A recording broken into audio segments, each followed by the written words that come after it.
नमस्कार प्रेक्षकांनो, लग्नानंतर होईलच प्रेमच्या पुढील काही भागांमध्ये आता आपल्याला असं पाहायला मिळेल की आता नंदिनी आणि जीवा सगळ्यांच्या पाया पडत असतात।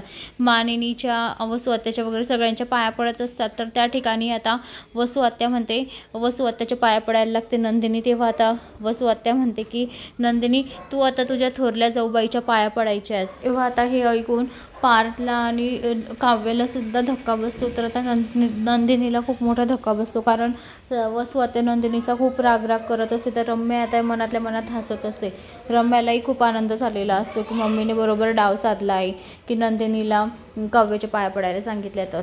तर आता जीवा आणि काव्य एकमेकांकडे बघत असतात। तर आता नंदिनी आणि पार्थ एकमेकांकडे बघतात। तर आता नंदिनीचा अपमान सगळ्यांसमोर आता वसू करत असते। तिला खूप म्हणजे असे टोमणे मारण्यासारखे बोलत असते। शेवटी तर नंदिनीला ऐकून घ्यावं लागतं, कारण ती आता या घरची थोरली धाकटी सून असते। अशाच मालिकेच्या नवनवीन अपडेटसाठी चॅनलला लाईक आणि सबस्क्राईब करा, शेअर करायला विसरू नका। धन्यवाद।